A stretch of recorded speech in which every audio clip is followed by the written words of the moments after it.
Hello, my friends. My name is Ryan Freeman. Welcome to my life. Today is the first book review done in Taiwan. It's also my first book review with my e-reader. I have chosen to use an e-reader here in Taiwan because all of my books would have been very expensive to ship over here to Taiwan. So although I really do miss holding the paper, being able to write in the margins, this Kobo Libra 2 is really a very cool device and a pleasure to use.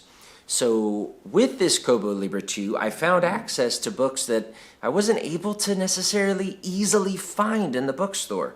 And that, my friends, is really nice. The first novel I chose to read in Taiwan while I was sitting in quarantine with so many hours to burn any which way I would like to, I chose a book from one of my favorite English authors, Aldous Huxley. This is a novel I hadn't heard about, The Genius and the Goddess, first published in 1955. I don't have any cover art, otherwise I would show it. So maybe I'll bring up some of the cover art that I'll find online for you guys. So as I was reading this novel, I really felt almost like I had read it before. I kept having this deja vu experience, although I'm 99.9% sure that I have not read this novel. Perhaps it's because I'm so familiar with Aldous Huxley. I've read several of his novels. I've listened to a lot of his lectures, that sometimes when you read authors, their ideas are just expressed in a variety of ways, but it's the same idea, it's the same root. It's their soul that they're expressing through their novels. Although, obviously, the novels they write in their mature years can be stylistically different than in their younger years, but you still get that person's flavor. The Genius and the Goddess, published in 1955, is a fairly short read. It is, I'm not going to spoil it for you, I'm just going to describe the format and some of the topics that come up and why I recommend it. It is primarily a conversation between this man of a wizened state. He is in the latter years of his life. He's a grandfather, and he's telling a very powerful story from his youth, from when he was in his 20s, the time that he first fell in love, the time that he first discovered loving a woman who happened to be married. So it is also a tale of adultery. It's a tale of sexual mores. It is a tale of the battle within man between our Christian side, which is monogamous, that wants to subjugate nature to law, as well as our pagan side, which wants to revel in our instinctual energies. So this man is telling this story to his friend, who is a novelist, and there's some little funny jokes about novelists in the beginning. It's not really a book of humor, although I think with Aldous Huxley there is always a little humor in the book. A lot of some of the characters are very funny. I'm sure if you're familiar with Aldous Huxley, you know what I'm talking about. He's always dealing with deep topics, deep philosophical ideas, moral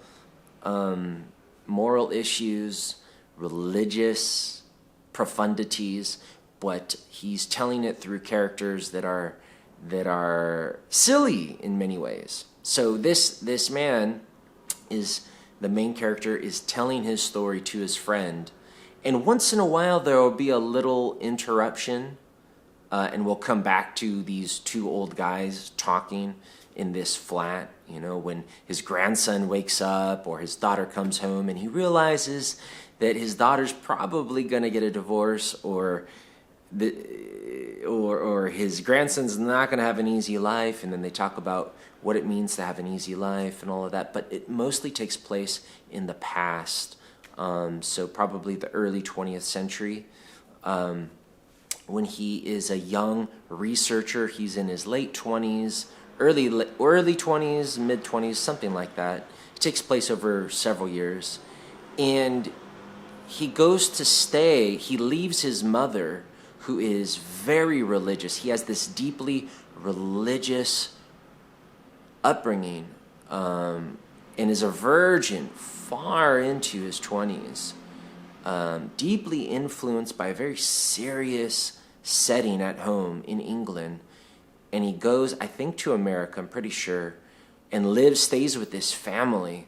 And this family is just so different, so different from the house where he lived with his strict Christian mother.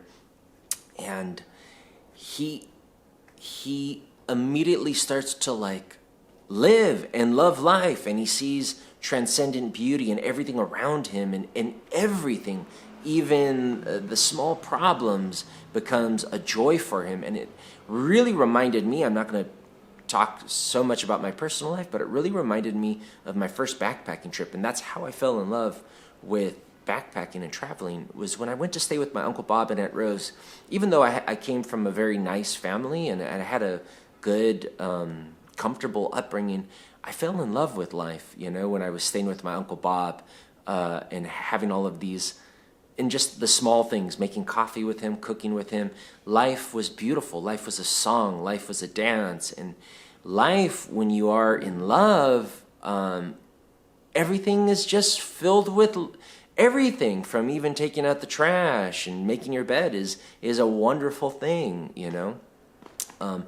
But is it possible to stay in that state? So throughout this story, he's talking about how his life evolved, going from the strict religious household, living with his mom, to this strange family. He goes to stay with this researcher who's a genius, and but he's also kind of this child who's got very puerile sensibilities, and is so lucky to be married to this beautiful Greek goddess of a woman who is so confident, so sure of herself, who keeps him alive. And there are two children who are funny characters in their own way, and how he becomes this attached to them and falls in love with the wife.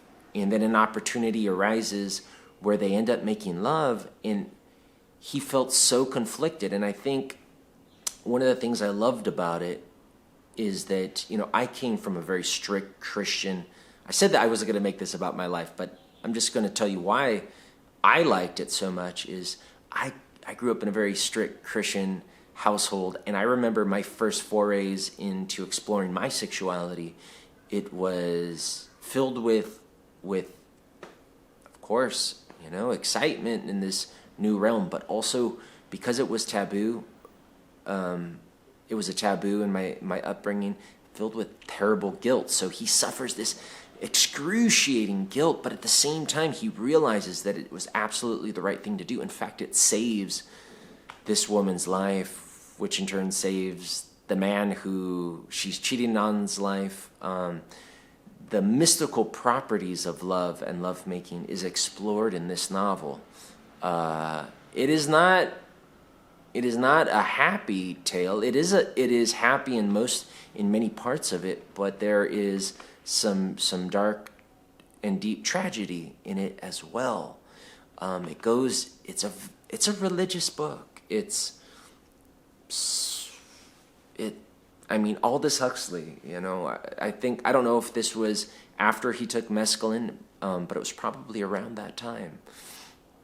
Aldous Huxley was forever seeking the transcendent, and perhaps one of the most eloquent elaborators and communicators of the transcendent state for most of the Western English-speaking nations throughout much of the 20th century. And Aldous Huxley continually explores these topics, and I found in The Genius and the Goddess, I believe, because the husband, this little crazy, silly, puerile genius, and his wife, the goddess, this is the married couple that the main character goes to stay with. I just found it was a very fun exploration, and I like that it would ping pong between the main character talking to his novelist friend about the past. So almost like if you've ever watched The Never-Ending Story, there's the story, the never-ending story, but there's also the grandfather reading to his grandson. So it's kind of like that. I like that it would sort of ping pong from, the two people in the room talking about life and having little interruptions, and then going back into the story. And it would do that throughout the novel. It was really cool.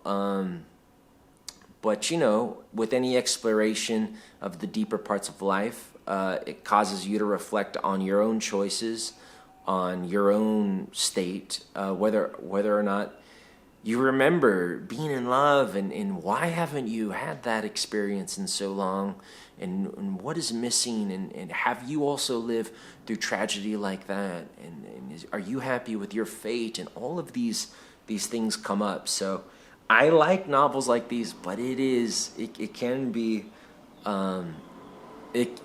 it can be challenging to our own introspection when we do read these types of books.